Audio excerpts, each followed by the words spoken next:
since last we spoke, two bombshell reports have been released. One by one of the most widely respected and oldest medical journals in the world, the British journal The Lancet, which predicts that 186,000 people are dead or will soon be dead as a result of the IDF incursion and slaughter in Gaza.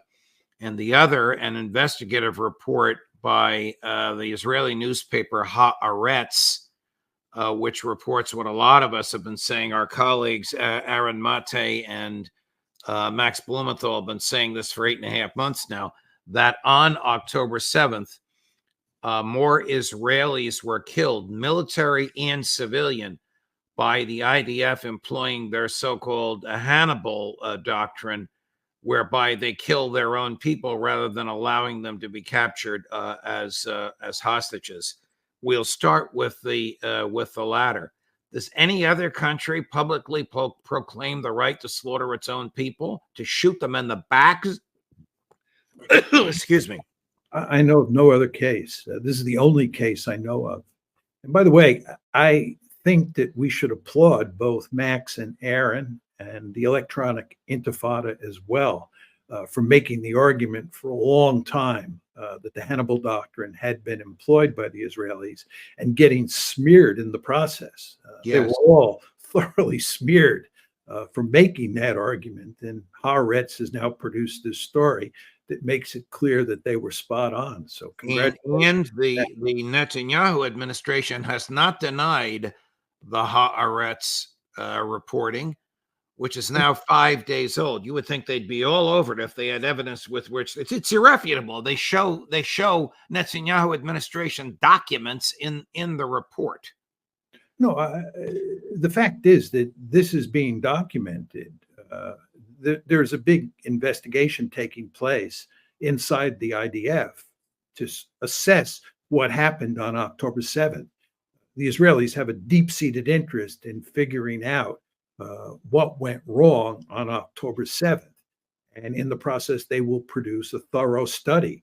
And in producing that thorough study, they will show quite clearly that the Hannibal doctrine was invoked, and it resulted in many Israelis being killed by the Israeli military.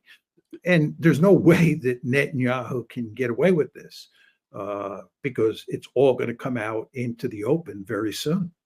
Were you surprised at the numbers articulated in the Lancet report, Professor Mearshhiemer? No, not at all. And let me explain to you what's going on there. When you have a war, people on each side die in one of two ways. One is through violent action. These are direct deaths. And the other category is indirect deaths. This is where your means of survival are undermined, and therefore large numbers of people die. Now, the number that has been floating around, the 37,400 Palestinians who are now dead, that number is violent deaths. Okay, there's been 37,400 violent deaths. The question is, how many deaths have there been, and are there likely to be, that are indirect in nature? These are deaths that come from the fact that water, food, and medicine, hospitals, all of these essentials have been destroyed or forbidden from coming into Gaza, which leads to all sorts of problems like starvation,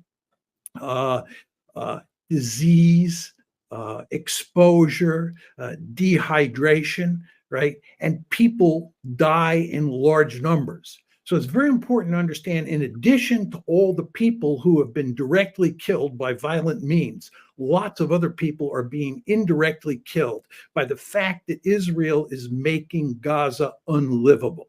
Okay. Now, there are all sorts of epidemiological studies that show for every one person in a conflict killed by violence, somewhere between 3 to 15 times as many people are killed by indirect means. Just Mm. think about that. For every one person killed violently, somewhere between 3 to 15 times as many people are killed indirectly. Now, what the Lancet study does is it assumes that 4 people are dying indirectly for every one person killed violently. So what you get, they say, is 186,000 instead Mm. of 37 plus thousand. I'll just walk you through the numbers. To take it a step further, we all know that a lot of people are dead and they're underneath the rubble. We also know that in recent months, the Palestinians have had a great deal of trouble reporting deaths because the infrastructure has been so thoroughly destroyed, including the hospitals and all the records keeping institutions.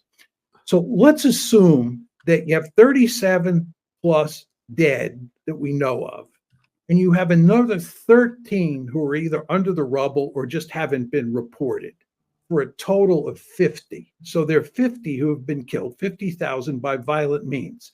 The Lancet report assumes that 4 times as many people have been killed or will be killed indirectly. As you know, 4 times 50,000 is 200,000. So that would be 200,000 plus 50,000. So that's 250,000 people either dead or will be dead as a result of what the Israelis are doing in Gaza. And that, as the Lancet report makes clear, is probably a low number, right? Because if what the Israelis are doing to make Gaza unlivable. It is so horrible what the Israelis are doing that if you talk about the 3 to 15 times as many deaths and you only use 4 times, you're down at the low end. It's, as they say, a conservative estimate. So I think 250,000 dead is a low end number that's better than their 186,000 number. So anybody who contests the argument that there is a genocide taking place in Gaza should think long and hard, not just about the violent deaths, but the indirect deaths as well. So you ended where I intended to pick up with my next question. There is no serious, intellectually honest argument to be made that this is not genocide or that this is not a war crime. 250,000 deaths is more than 10% of the population. No question. And it's not like the war has now ended and we're just waiting for this to play out and we will then see a total of 250,000 deaths. The Israelis are continuing to murder huge numbers of Palestinian civilians. And furthermore, they're preventing food and water and fuel and medicine from getting into Gaza, and they're wrecking the hospitals in Gaza. So what's happening here is that this number is going up day by day, and there is no end in sight. Netanyahu was asked today when he saw the war ending, and he makes it very clear that he sees no end in sight. So this number is just going to go up and up. And just like with the Haaretz report, the Netanyahu government has not denied the Lancet report. Well, there's no way you can deny it. I mean, the 30. Well, they're not interested in truth; they're interested in propaganda.